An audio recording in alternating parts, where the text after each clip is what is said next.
Friends, இன்னொருத்தங்க என்ன சொல்றாங்க? Kamal R cod liver oil capsules brand name Navy King. இதை சாப்பிடலாமா மேம்? இப்படி கொஸ்டின்ஸுக்கும் எனக்கு பதில் சொல்ல முடியாது. நீங்க தான் ஃபீல் பண்ணணும். இன்டர்நேஷனல் பிராண்டா? இந்த நாவிகா அப்படிங்கிற பிராண்ட் நான் கேள்விப்பட்டதில்ல. ஓகே.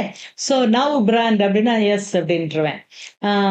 அதே மாதிரி இப்போ யுஎஸ்வி அது விட்டமின்ஸ்க்கே உரிய பிராண்ட் எஸ்ன்னு சொல்லிடுவேன். ஸோ இது மாதிரி கேடில்லா அதெல்லாம் கால்சிஜன்ங்கிற பேர்ல விட்டமின் டி ப்ரொடியூஸ் பண்றாங்க, மேனுஃபேக்சர் பண்றாங்க. ஸோ காட் லிவர் ஆயில் அப்படிங்கிறதே ஒரு அவுடேட்டட் கான்செப்ட். முதல்ல விட்டமின் ஏயும் டியையும் சேர்த்து உள்ள அந்த காட் லிவர் ஆயில் சின்ன அளவுல கொடுத்தாங்க. அப்ப அதுதான் கண்டுபிடிக்கப்பட்டு இருந்தது. பெரிய பெரிய கம்பெனிஸ் ஓகே இந்த காட் லிவர் ஆயில் இத அழகா மார்க்கெட் பண்ணி கொண்டு வந்தாங்க. இப்ப இன்னும் ஃபைனர் ரிஃபைன்மென்ட்க்கு போய் தான் அதுல விட்டமின் டி3 எடுக்காங்க. ஓகே. ஸோ நான் எந்த பிராண்டையும் நான் ப்ரொமோட் பண்ண மாட்டேன். யூசுவலா நான் சாப்பிடுற பிராண்ட உங்களுக்கு காட்டிடுவேன். அவ்வளவுதான். ஓகே. இன்னொருத்தங்க என்ன சொல்றாங்க? டவுன்லோட் ஆப்ஷன் கொடுங்க மேம் வீடியோஸ்ல அப்படின்னு சொல்றாங்க. என்னுடைய டெக் டீம், என்னுடைய வீடியோகிராஃபர் அவங்கள்ட்ட கேட்டு நான் சொல்றேன். Please give that option. Download பண்ணி கேட்கணும்னு நினைக்கிறாங்க. ஓகே. மன சிதைவு நோய் பேச்சு சார்ந்த நடத்தை சிகிச்சை உதவுமா?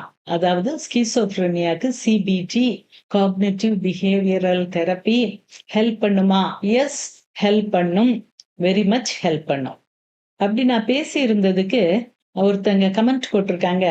என் மகளுக்கும் 8 வருஷமாக இப்படித்தான் இருக்கிறது. மருந்து சாப்பிட்டால் எந்த பலனும் இல்லை. பேசவே மாட்டேங்கிறா. என்ன செய்வது என்று தெரியவில்லை. ஆனால் அனைத்தும் புரிகிறது. பேச முடியவில்லை. அதிகமாக கோவப்படுகிறாள். ஓகே. சிலவங்களுக்கு கேட்டடோனிக் ஸ்கிசோஃப்ரெனியா, டிஸ்ஆர்கனைஸ்டு ஸ்கிசோஃப்ரெனியா, அப்படி சில ஈஸியா மாத்திரைகளுக்கு கண்ட்ரோல் ஆகாத ட்ரக் ரெசிஸ்டன்ட் என்ன மாத்திரை கொடுத்தாலும் பலவிதமான மாத்திரைகளை மாற்றி மாற்றி மாற்றி கொடுத்தாலும் பிரயோஜனமே இருக்காது. அவங்களுக்கு தான் காக்னிட்டிவ் பிஹேவியரல் தெரப்பி அவங்களுடைய நடவடிக்கைகளில் மாற்றம் கொண்டு வருவது. வீட்டு அந்த ஃபேமிலி ஃபுல்லாவே சிக்காயிருவாங்க. ஒருத்தங்க சிக்கா இருந்தா அந்த ஃபேமிலி முழுக்க சிக்காக்குவாங்க. மனநோய். எஸ். எப்படி? ஒருத்தங்க மாத்திரை சாப்பிட்டுட்டு 10 மணிக்கு நீங்க மாத்திரை மனநோய்க்காக கொடுக்கவே கூடாது.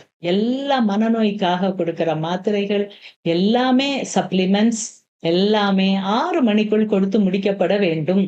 சன்னோட எழும்பி சன்னோட செட் ஆகணும். மனநோய்கள் என்னதோ கடவுளுடைய சாபமோ நம்ம கர்மாவுடைய விளைவுகளோ இல்லை, பேய் பிசாசுடைய வேலைகளோ இல்லை. சோ சயின்டிபிக்கா அவங்களுடைய பிஹேவியர் பேட்டர்னை மாற்றும் போது 5:30 மணிக்கு நான் பேரண்ட்ஸ்ட பேசுவேன். 5 மணிக்கு பேரண்ட்ஸ கூப்பிடுவேன்.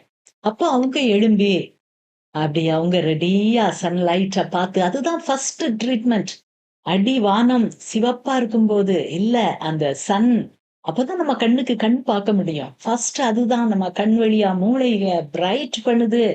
ஒரு இருட்டு ரூம்குள்ள நம்ம எதையும் பார்க்க முடியுமா? எந்த வேலையும் செய்ய முடியுமா? முடியாது.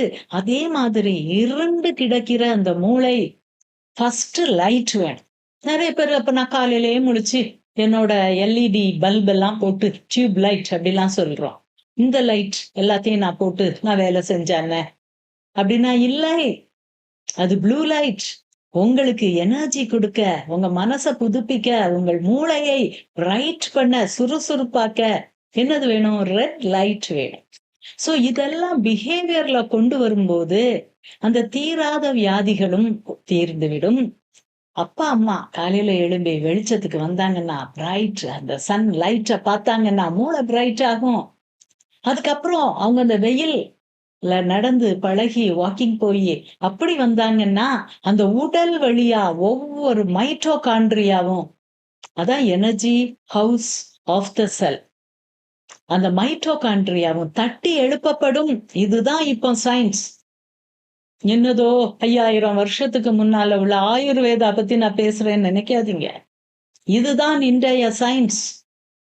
நம்ம துணி வழியாக ரப்பர் ட்ரெஸ் போட்டால் அன்றி நம்ம போட்டிருக்க துணி வழியாக இதுக்காக நீங்க பாடிய ஒரு ஸ்விம் சூட் போட்டு கடற்கரையில் படுத்து இருக்கணும் என்கிற தேவை அல்ல. நீங்க உங்க ட்ரெஸ்ஸ போட்டே வெயில்ல போகலாம், நடக்கலாம். பாடி ஃபுல்லா உள்ள போய் பாடியில உள்ள அந்த மைட்டோகாண்ட்ரியாவை சரி பண்ணுது. Okay. So cognitive behavioural therapy இப்படி ஒவ்வொன்றும் சிம்பிளான பிராக்டிக்கலான வழிமுறைகள். இதை ஃபாலோ பண்ணும்போது, குடும்பமா ஃபாலோ பண்ணும்போது, அந்த பிள்ளைகள் உள்ள பிரெயின்ல உள்ள டாக்ஸிசிட்டி வெளியேறும். அந்த பிள்ளைகள் வாழ்கிற சூழ்நிலை, எக்ஸ்டர்னல் என்வாயன்மெண்ட் அதுவும் நல்லா இருக்கணும். இததான் நாங்க சொல்லிக் கொடுப்போம். ஃபேமிலி தெரப்பியா, குரூப் தெரப்பியா, இததான் சொல்லிக் கொடுப்பேன். ஓகே. ஸோ நிச்சயமா எஃபெக்ட் உண்டு. பட் அட்மோஸ்ட் டிசிப்ளின் வேணும். சப்ளிமெண்ட்ஸ் வேணும். உடம்புக்கு என்னென்ன குறை இருக்கோ, நரம்புக்கு, மூளைக்கு தேவையான எல்லா சப்ளிமெண்ட்ஸும் சாப்பிடணும். அதுதான் சயின்ஸ் இப்போ நமக்கு லேட்டஸ்டா கண்டுபிடிச்சு சொல்லுது. இது மூளைக்கு நல்லது, இந்த மெக்னீசியம் நல்லது, விட்டமின் டி நிறைய சாப்பிட்டுக்கோங்க. அப்படி எல்லாம் சொல்றாங்க. அது எல்லாவற்றையும் நீங்கள் உங்களுடைய மூளையை போட்டு அலசி ஆராயாமல், நாங்க இந்த ஃபீல்டுல ஸ்பெஷலிஸ்ட் அப்படின்ட்டு இருக்கோம்.